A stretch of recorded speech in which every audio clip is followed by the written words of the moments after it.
We're now going to start talking about Gothic art. And I want to give you an introduction to Gothic art, to explain some of the terminology, show you some of the characteristics of the architecture that you'll soon be seeing. So the first thing we want to define is, what is Gothic in this context? Gothic is of or relating to an architectural style prevalent in Western Europe from the 12th through the 15th century, sometimes a little bit into the 16th century in Northern Europe. It's characterized by pointed arches, ribbed vaulting, large windows, and an emphasis on verticality with the impression of height. Now, why call it Gothic? The Goths actually were Germanic tribes who moved into Italy and Western Europe in the 4th and the 5th centuries. You have the Visigoths and the Ostrogoths. But that's the 4th and 5th centuries. Well, during the Renaissance in Italy, they looked back at this architectural style of the 12th and 13th and 14th centuries. It really didn't live far into the 15th century in Italy. They didn't like it, actually. They thought that this architectural style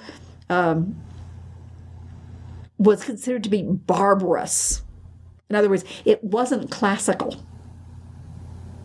It wasn't relating to ancient Greece and Rome.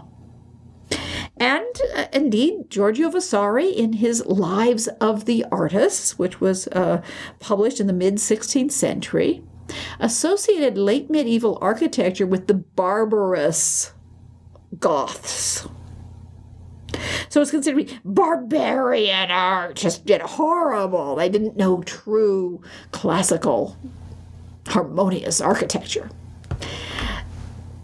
Well, we don't feel like that today. We like Gothic art, and I don't think anybody would call it barbarous. So if you ever run into the question of what do the Goths have to do with Gothic art, the answer is nothing. And in fact, I used to ask that as sort of a funny question. It was supposed to amuse people, I hope it did, on final exam in Art History 1. And I don't remember them now, but I came up with all sorts of complicated reasons that the Goths had something to do with Gothic. But the true answer was very simple. It was nothing. There were no Gothic tribes in the 12th century Europe. They had either died out or been assimilated into other peoples. So Gothic is a kind of pejorative misnomer, but it was used so frequently that we kept it. So when somebody says Gothic architecture, they probably don't think of the Goths today. They think of, beautiful cathedrals with glorious stained glass and pointed arches pointing up to heaven. So where does Gothic architecture really begin? And it begins with the architecture. Or Gothic art begins with the architecture. It begins, and it's very interesting because we can actually date where and when this new period begins. It begins in the Ile-de-France around 1140. Now, the Ile-de-France is the area around Paris. So it's just before the middle of the 12th century, about 1140. And the first Gothic structure is the remodeled choir of the Abbey Church of Saint-Denis, which then was near Paris. Now it's part of Paris. It's actually within the city limits of Paris today.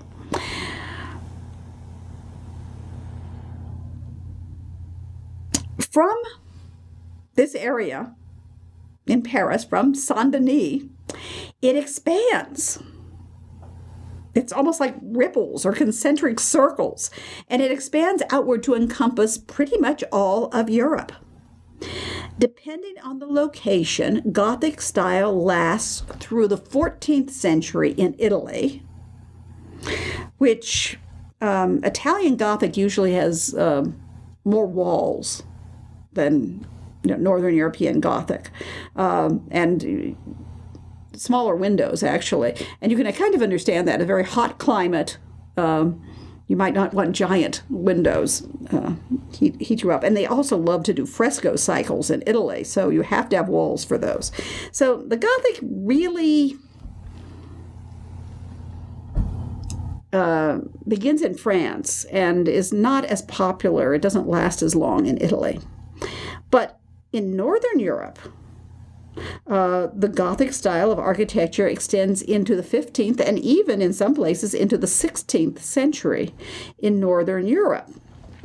So, for example, I teach a course called Northern Renaissance Art, and it's primarily, it's some French, but primarily it's the lowlands and Germany often call the 15th and the early 16th century late Gothic. Spät Gothique in German. The Chapel of Henry VII in Westminster Abbey in London is actually early 16th century, but it's an example of the continuation of the Gothic style in architecture, even into what we really expect to be the Renaissance. And they definitely overlap. You can call them late Gothic, or you can call them Northern Renaissance. In fact, some places, Gothic was so popular in the 19th and even into the 20th century that there are Gothic-inspired buildings, something we call Gothic revivalism. We wouldn't call it, I guess, true Gothic. It's an imitation of the Gothic style in the modern era. But some examples of those are buildings that, you may know. The Houses of Parliament in London. Westminster Palace was built in the 19th century. St. John the Divine in New York City.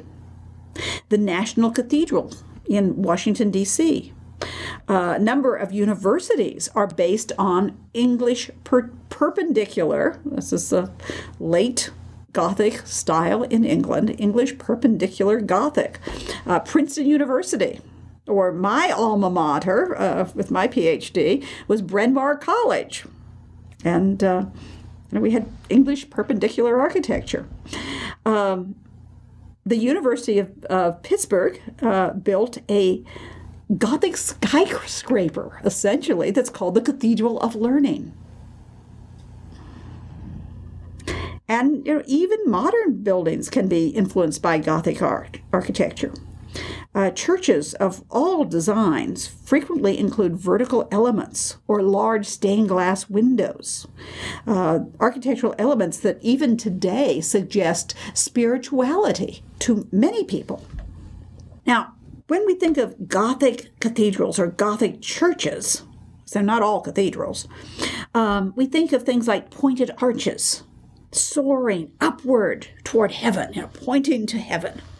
Verticality, once again, reaching up toward heaven.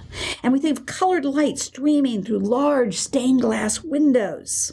Some of the other characteristics would include ribbed vaults, flying buttresses, and very frequently, two-tower facades. So here you're looking at a picture of the nave of Chartres Cathedral, and you can see large stained glass windows, vertical elements, pointed arches, ribbed vaults. The flying buttresses, of course, are outside.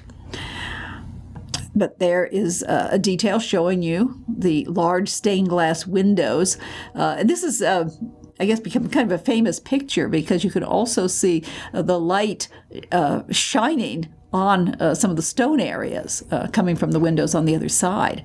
So that gives you kind of an idea of how the churches could have been illuminated with the stained glass windows. And of course, in many of the Gothic churches, these have been lost. They have been broken over the ages.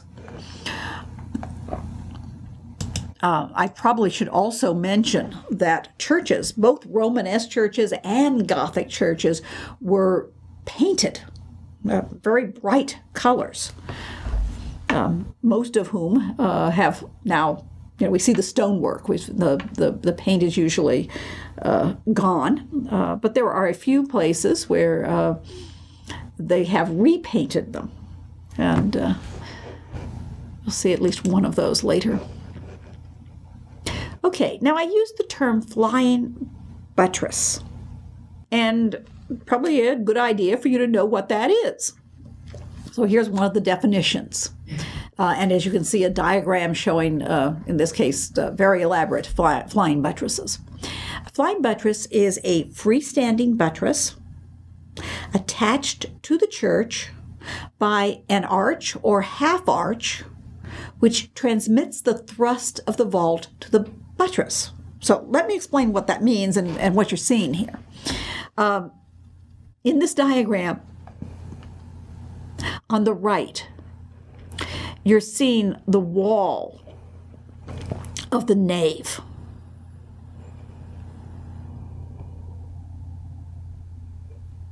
And on the left, you're seeing, see all this stone or brickwork there. You're seeing this heavy buttress. Now, if you think about Romanesque churches, they generally just put the buttress right up against the wall. Think of St. Sernin in Toulouse. There are buttresses on the outside of the building, in other words, expanded masonry makes it thicker, wherever you would have the diaphragm arches or the transverse arches that would go across the nave. And so these are pushing in and helping to support not just the walls, but also we talk about the thrust, the way the weight is distributed in the vault. But in Romanesque churches, they'd be right against the wall. But here, they're distributed further out. So there's a kind of space between the buttress and the nave wall. And that's bridged by these curving forms. They said arches or half arches. And also pinnacles, masonry sections, which you see here, this little pointed section that adds more weight. But the thing is, because there's all this space that's air between them, they seem to be light. And they call them flying because, of course, with this curving form and the air between them, they remind people, I guess, of wings. They seem to soar. And the light can get in. The light isn't blocked by a buttress right up against the wall. The light can get in and can shine through those windows.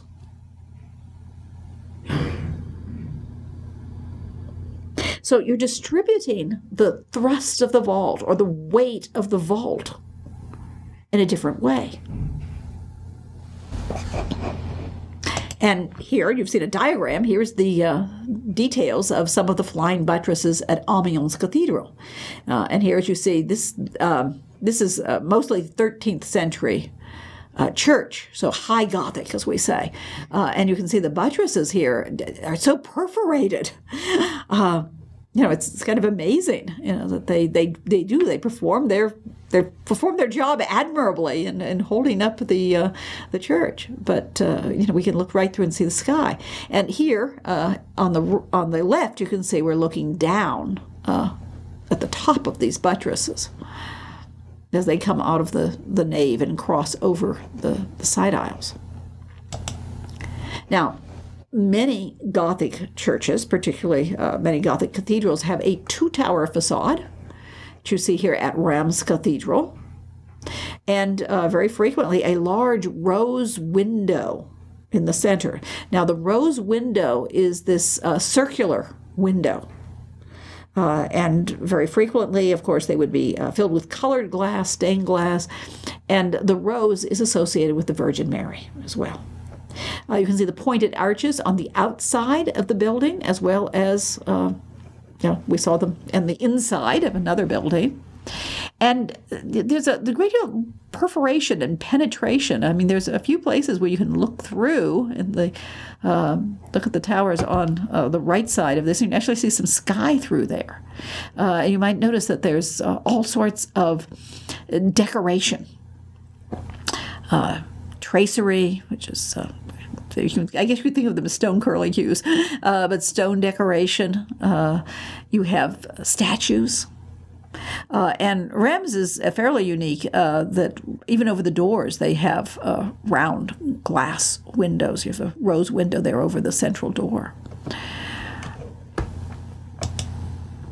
Now, I mentioned Gothic cathedrals, and we had Rheims Cathedral and Chartres Cathedral. And I do want to remind you that not every big church is a cathedral. Cathedral doesn't mean big church. Cathedral means that it is the church of a bishop. And the word cathedra means seat or throne, or sometimes we say the see of the bishop.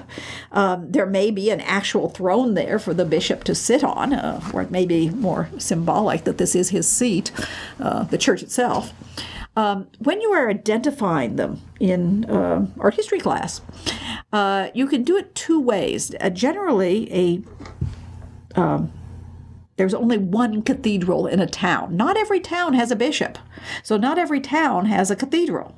But if it is a town that has a bishop, there is usually one church that is the bishop's church, the cathedral. There may be other churches, other parish churches, for example, or monastery churches in the town. But if you say the Cathedral of Rheims or Rheims Cathedral, we know which church that is. Now, if you said the cathedral, you'd say, well, what town? There's probably thousands of cathedrals in the world. So you have to give both the word cathedral and the town. And there's another way you can identify it, by the dedication. Churches all have dedications. They are dedicated to a saint or a holy event. So they might be dedicated, for example, to the Virgin Mary, as this one is, or to, let's say the Assumption of the Virgin. A holy event. And so you can give the dedication. You can think of the dedication as the name of the church, but it's essentially the saint or event to which it's dedicated. So you can give the dedication or the name and the town. So if you were to say Notre Dame du Rheims or Notre Dame at Rheims, we would know which church it is, because it is a cathedral, but a cathedral, of course, has a designation. It has a dedication. It has a name. And in this case, it is Notre Dame. Notre Dame is Our Lady. Now, that's French. Notre, our, Dame, Lady. And you'll find that there are scores, maybe there are hundreds even, but there are many, many churches that are dedicated to Mary, the mother of Jesus, or they would say the mother of God. And she was, of course, especially venerated. If you go back to the beginnings, think about the Council of Ephesus in 431, where she is declared the Mother of God, and the veneration to Mary, grows. It is particularly strong in the 12th century onward. Mary is the chief intercessor. She has an in with God. After all, she's his mother, and one of her jobs is to intercede for mankind. It's kind of hard to go right up to God and say, hey, God, I want to talk to you. But, you have a woman who is tender-hearted and wants to save sinners. And so she could speak for you, say, at the Last Judgment. She can intervene. She is particularly venerated. And there are many churches in the Gothic period, and of course others earlier, but in the Gothic period there are just many, many churches that are named for Mary. In French, they are usually called Notre Dame, Our Lady. In German, Unsere liebe Frau, Our Beloved Lady. And it's the same meaning in Dutch or Flemish, Unsere liebe Frau. When you get to Italy or to Spain, it's usually Santa Maria. And it's often Santa Maria, of something. There's usually a designation, because you can't have more than one church in town dedicated to Mary. For example, in Florence, Italy, you've got Santa Maria dei Fiori. That's the cathedral, St. Mary of the Flowers.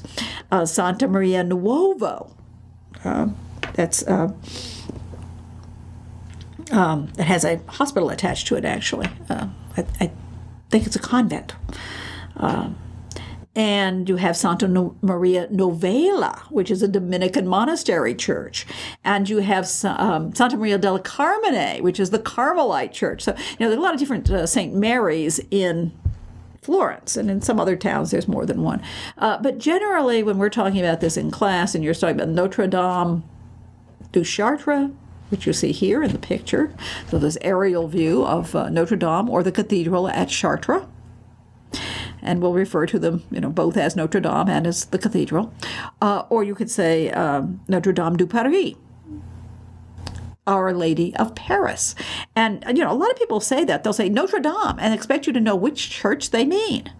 Well, how can you possibly know? Well, they're probably thinking of the one in Paris. But it's not the only Notre Dame in France or in the world. And it is the Cathedral of Paris. We'll be seeing that later on. So let's go back and remind you of the first Gothic structure. That's always a good question to ask on the exams. What's the first Gothic building or first Gothic structure? Where does the Gothic begin? Well, the Church of Saint Denis. This is the Royal Abbey of Saint Denis. In other words, it's a monastery church. It's an abbey. The head of it is an abbot. His name is Abbot Suger. And it's a royal abbey because it has had royal patronage for hundreds and hundreds of years. I don't know if you remember, but back in the Carolingian period, in the 9th century, Charles the Bald, the emperor, Charlemagne's grandson, was the lay abbot of Saint Denis. Now, by the 12th century, they don't have lay abbots, but it has royal connections. Many, I want to say most, of the royalty of Paris was buried in this church. And of course, many of those tombs were despoiled during the French Revolution, and then later they, gathered up what bones they could find. They didn't know whose bones they were, so they sort of walled them up in what would have been probably a chapel, and have a plaque on the front of them. So it's so what survives is there, but not as well designated by who is who. But going back to the 12th century, this church had been around for a long time. It had certainly been around since the Carolingian period of the 9th century. And they've been, I'm sure, rebuilding as they go, changing things. They have done some excavations under it and discovered some of the Carolingian foundations and things. But Abbot Suger wanted to remodel it, to have it rebuilt. And so they did, starting with the choir. And the choir, we've talked about apses before, but the choir is what would be the apse, plus all of the chapels that surround it. So it's gotten much larger. It's called the choir because that's where the choir of monks would sit. And here we're looking into the ambulatory, or the way to walk around. And you can see all of these stained glass windows, and you can see that there are altars, probably some reliquaries there, little chapels there. We'll talk more about that later. So he is the patron of the Gothic style, essentially. One of the things to tell you how important he was. He's not a bishop, he's an abbot, but it's a royal abbey. And he is so important to the royalty of France that when the king, Louis VII, goes on crusade, goes on the Second Crusade, all the way to the Holy Land. Who is he going to appoint as regent? Who's going to run the country in his stead? If he gives that power to a duke or some other aristocrat, he may come back and find out his kingdom has been stolen. The duke might get too full of himself and decide that he should be the king. So who becomes the regent of France? He can't leave it with Eleanor of Aquitaine, his wife, because she goes on crusade with him too. But the regent that he names is Abbot Suger. Now, he knows that, an abbot as a churchman can't steal his throne from him. Not just because of the goodness of his heart, but because you're not allowed to be an abbot. You can't inherit the secular property. And so that is the person that he thinks has the administrative ability to run the entire country for 2 years while the king is away on crusade. Abbot Suger. We'll hear more about him. You'll probably be reading some excerpts, at least little excerpts, maybe if you want to. I have more information about him on the website under supplemental readings, and also Fordham University has copy translation of his writings. He describes this. Now, one of the things that's really useful is, why do we bother to have a whole different period? We've talked about Romanesque architecture, which is a name that was made up to talk about a particular, actually very heterogeneous style of architecture. There's a lot of variation in it. Romanesque architecture. And then Gothic architecture is probably more homogeneous. There's more similarities, particularly the French Gothic architecture. So we want to contrast this. So I've made up a little chart. I like charts to show you the differences with Rome, and then I'll show you some examples. With Romanesque architecture, and remember we said this about Ottonian architecture as well, you have a very clear articulation of parts or separation of parts. Your exterior church can kind of look like, okay, here I can see every part very separately. In some places, like we say, like Legos or building blocks or something. With Gothic architecture, you may have all these parts, but they seem to be unified. And it's very complex. And part of that unification, I showed you a few minutes ago, the facade of Reims Cathedral. It's so covered with decoration and sculpture and tracery and all this decorative form that it might be hard to you see the whole thing as a whole. It might be hard to pick out every single little part. And we'll also look at this in relationship to the plans as well. Now, Romanesque architecture has been called an architecture of walls because they have heavy, massive walls to support those masonry vaults, whether they are tunnel vaults or groin vaults or even domes in Aquitaine. It's heavy walls and, of course, small windows in those heavy walls. In Gothic architecture, they've learned ways to support the buildings without those heavy walls. We talked about the flying buttress for one. And the walls become perforated or open. In other words, you've got more opening maybe than walls sometimes, but it certainly gives the feeling of being, open. It's sometimes said that the Gothic is the architecture of supports, rather than solid walls, these supports. And it appears to be light. I one time said to somebody it was light, and they said, "What do you mean? It's all made of stone." Of course, it's not really light weight, but it gives you that feeling. And, of course, light penetrates through those openings and penetrates through those stained glass windows. Now, when we look at Romanesque architecture, we see both horizontals and verticals. Now, sometimes there'll be more vertical, sometimes there'll be more horizontal, but they do seem to have a relatively equal horizontal and vertical members. If you look at the whole church. With Gothic, there's no question. Verticality is emphasized. Pointed arches, colonnettes that reach up. Yeah, they're very vertical. All those. And then, of course, if you're going to have those great big walls in Romanesque architecture, they're there supporting the vaults, so you can't have huge windows, but you can have small windows.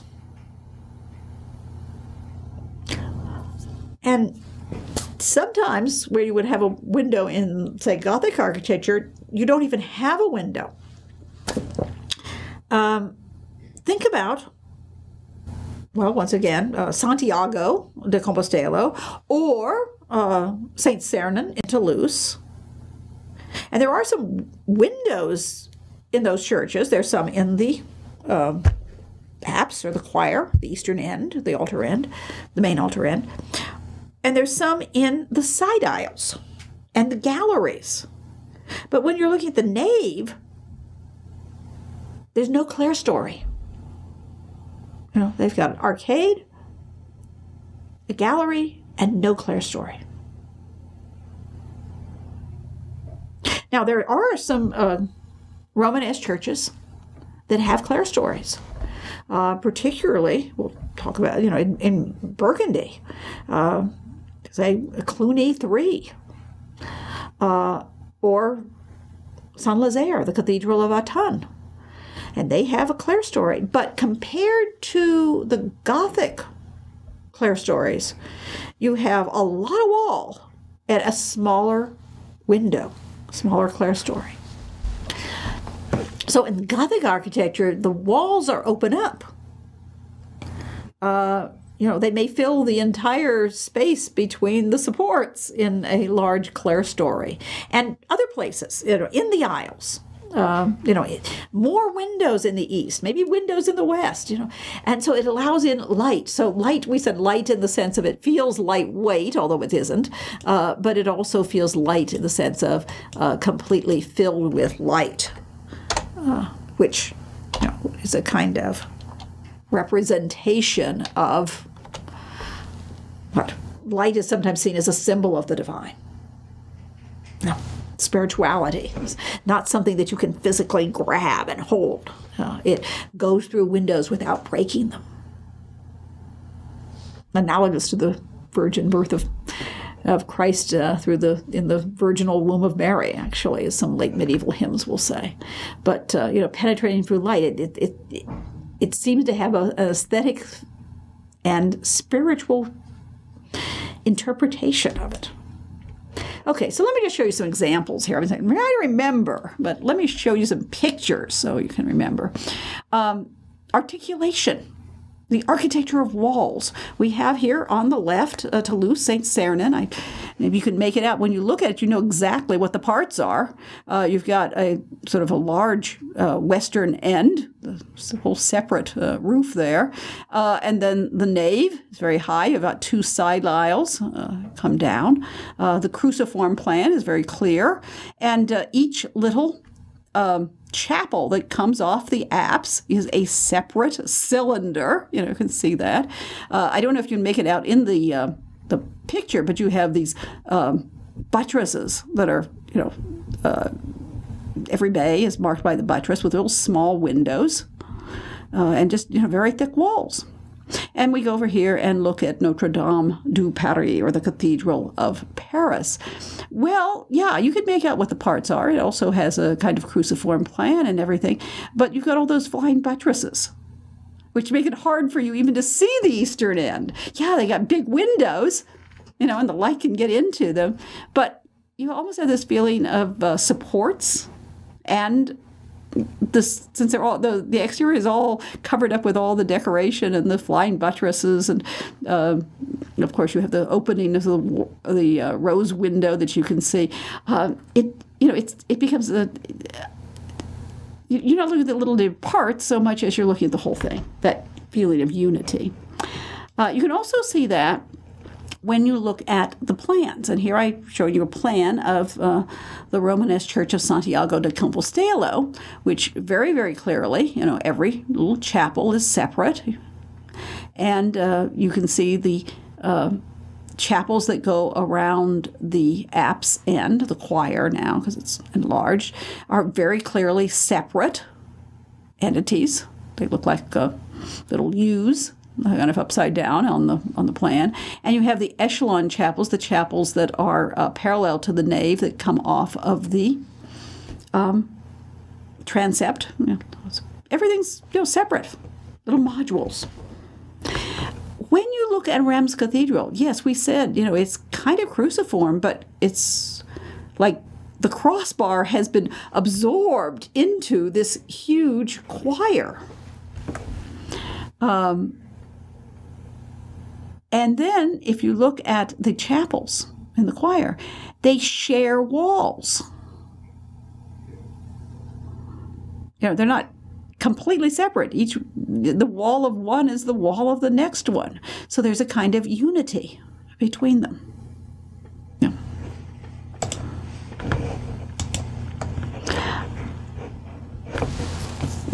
And here we bring you Saint Stephen, Saint Etienne in Cannes. And you have the two-tower facade, although those towers get built somewhat later too. And you can see lots of wall, very heavy buttresses in the front. And the walls are perforated, but a lot of wall there and smaller windows. And also that idea of the two-tower facade we'll talk about. Same thing with Reims. The opposite thing with Reims, where you have the perforations literally opening, large windows, large open spaces, and if it's not open, it's covered with sculpture or has a huge stained glass window, such as the Great Rose. And then even in this case, which is not typical, but it's a unique feature of Reims, you have the second rose in the where you would expect a tympanum to be over the doorway. Lots of perforations, lots of large windows. We talked about the equalization of horizontal and vertical and the idea of verticality.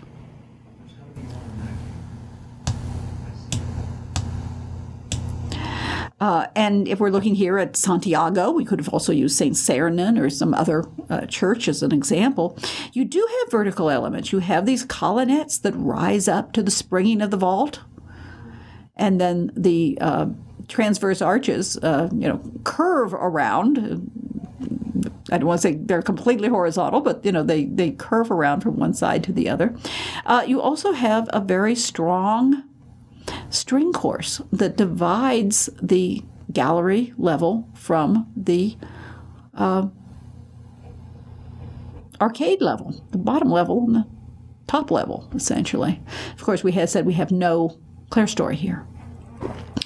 When you look at Chartres Cathedral, and one of my students actually took this photograph for me, and he's using a special lens which exaggerates perhaps it almost looks like the building is narrowing with perspective. It doesn't quite look that much like that, but he wanted to get the whole bay, in fact 2 bays here, in. And you can get the feeling certainly of verticality. The colonnettes, you can see that you have a compound column here, sort of hiding the weight of the pier that supports the arcade, and then you have all of these smaller colonnettes rising up. You have pointed arches as opposed to the rounded arches at Santiago, and you have a triforium. A small area with just enough space for maybe a workman to get back there if they have to get up there, but not really a place for people to stand. But it gives you the feeling it's perforated. There's a wall back there, but it's a perforation. And it's much smaller than the gallery level where people can stand up there, and it's a whole second story, as it were, in Santiago. And then, of course, you have these huge stained glass windows, once again, pointed arches pointing up toward heaven, and just the whole feeling of, verticality. And we mentioned at St. Sernin, and we mentioned at Santiago, and of course it's almost look-alike church of St. Sernin, although St. Sernin has double side aisles. But we see that there's no clerestory. There are small windows in the aisles, but all that light would have to get through the aisle to get to the nave. Well, the nave was brightly colored once. It's not now, but once. It still would have been dimmer in the nave. In Chartres, Notre Dame du Chartres, or Chartres Cathedral, as you can see, we have the very large stained glass windows that shed light and color, and they are the clerestory windows. So they're shining this into the nave. We talk about unity. I repeat myself because some things are characteristic of several of these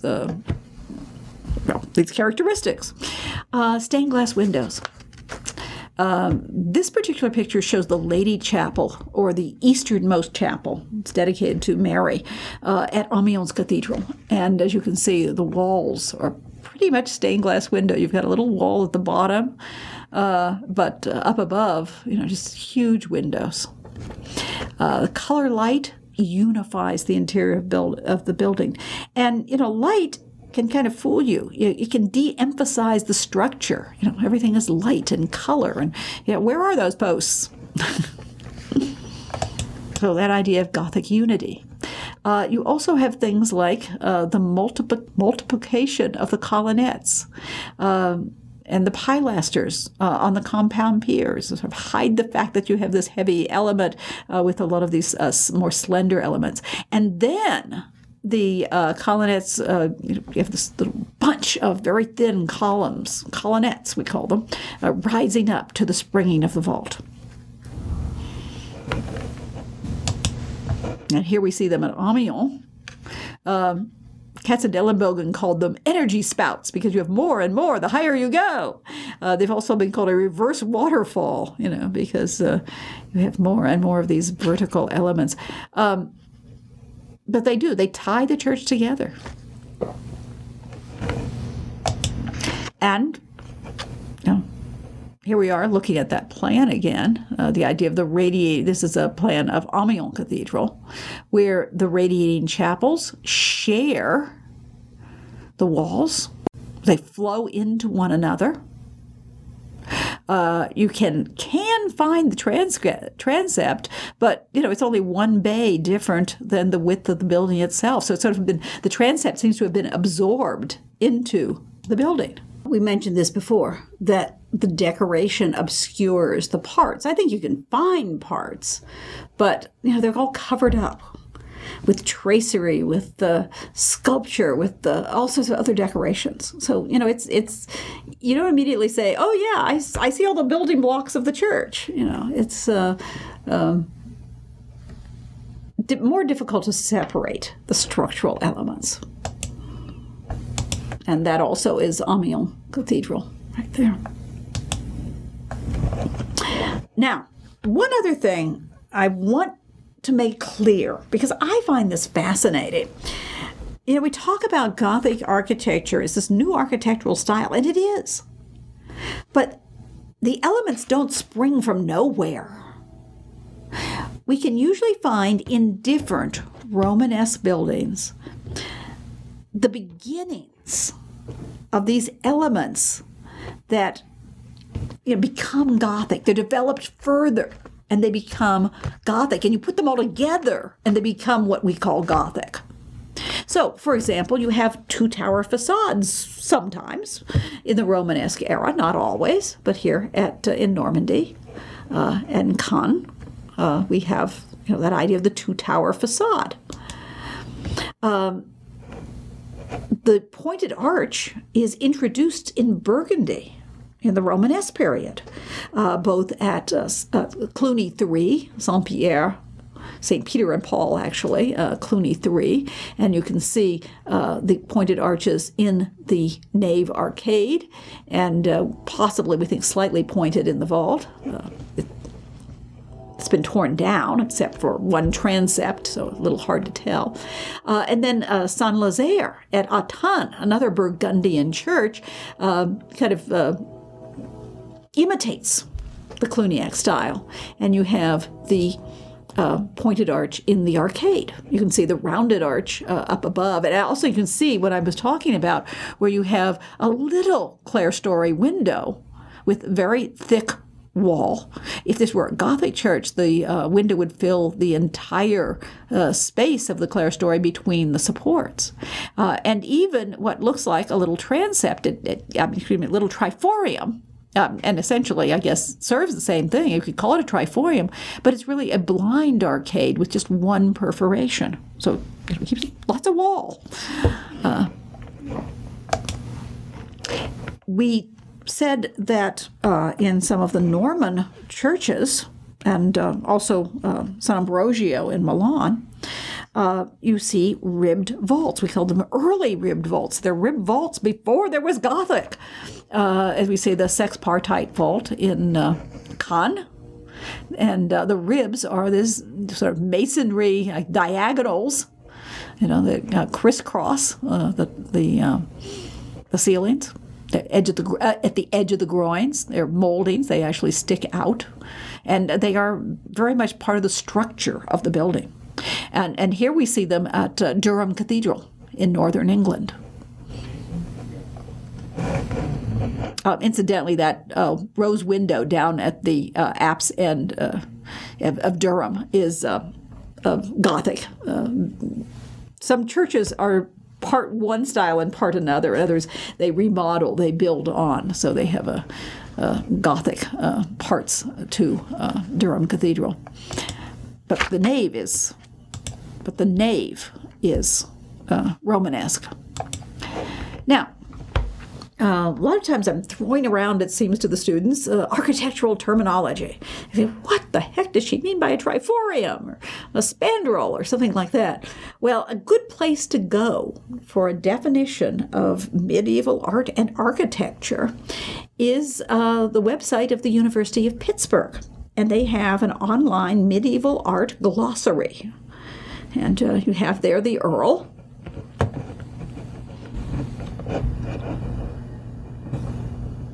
And here is a kind of a cutaway diagram. It's based on Amiens Cathedral with, as you can see, some of these terms that we've talked about. The ribs are pointed out to you, diagonal ribs. That they said transverse ribs, or we have said transverse arches. You can see the flying buttresses. Some of this is cropped, but that little pointed part on the far left is called a pinnacle. And then we've talked about the heavy buttress linked by the flying buttress. The pier, the major support of the nave arcade.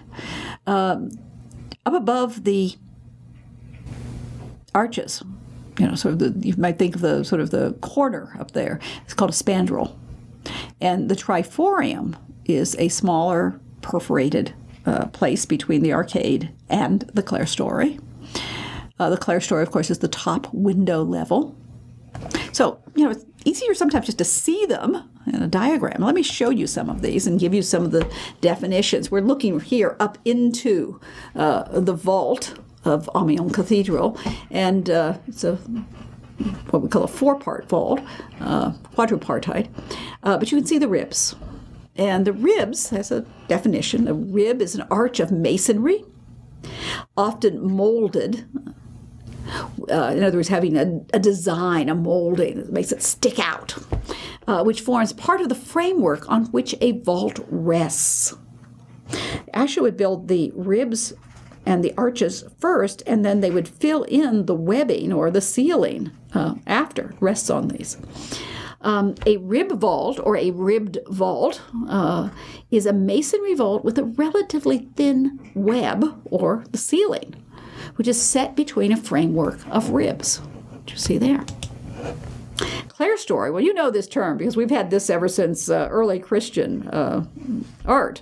The clerestory is the upper story of a building when you have, say, the windows above the adjacent roofs, in other words, the side aisle roofs. Or, it's easier just to think of it this way, the top level or the top window level of a church nave. And, of course, not all churches have clerestories, but certainly they are extremely frequent in Gothic art. The triforium is, if you have a three-part vault, a three-part elevation, in other words, you're looking at the nave of a Gothic church. There are some exceptions, but most of them will have the arcade, and then a triforium, and then a large clerestory. And so you have this narrow, perforated section in the thickness of the wall, of the nave wall. And the arches, you can see, look into the nave. They're open into the nave. You can see in the detail here, there is wall behind it, but there's a little passage. But it's a narrow passage. People aren't supposed to get up there and watch the church services from there, as whole crowds, like in a gallery. A gallery is much larger, and the triforium is much smaller. And if you have a three-story Gothic church, it's usually the second layer. There are, of course, some exceptions. For example, at Notre Dame at Léon, which is an early Gothic church, they were doing a lot of experiments during the early Gothic period. They have a four-layer church, and they have an arcade, a gallery, and then you can see much smaller than the gallery, the triforium, and then the clerestory.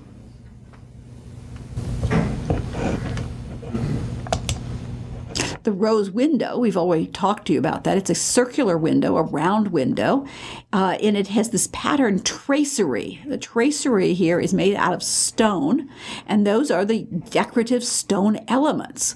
And they say arranged in a petal-like formation, so that's why it's a rose. And the example I'm showing you is from the north side of the north transept of Paris, the Church of Notre Dame du Paris, or the Cathedral of Paris, from the outside and from the inside. And here we talk about tracery. Tracery is this ornamental work with interlaced and branching lines. They're usually stone. You can have, of course, wooden tracery. I suppose you could also have tracery when it's drawn as well. We're particularly talking about it is the lacy open work of a Gothic window. So I think this is Amiens at the top, and I think it's one of the English churches at the bottom. Okay. Doorways also have some terminology. The trumeau is the doorpost between the two doors, and they usually are decorated with either carvings or statues. And then the jambs are the vertical posts or columns on both sides of the doorway, the opening, or of a window, but here we're talking about a doorway. And you can see in this diagram, they're showing them with little statues. And of course, we see this very frequently in Gothic period, that they have these many, many door jambs. And then, of course, up above, you have the arch of the tympana and many, many archivolts, forming a very deep framework all around it. And very often those door jambs are decorated with statuary. And we'll see the evolution of the Gothic figures on the door jambs as we explore the Gothic architecture.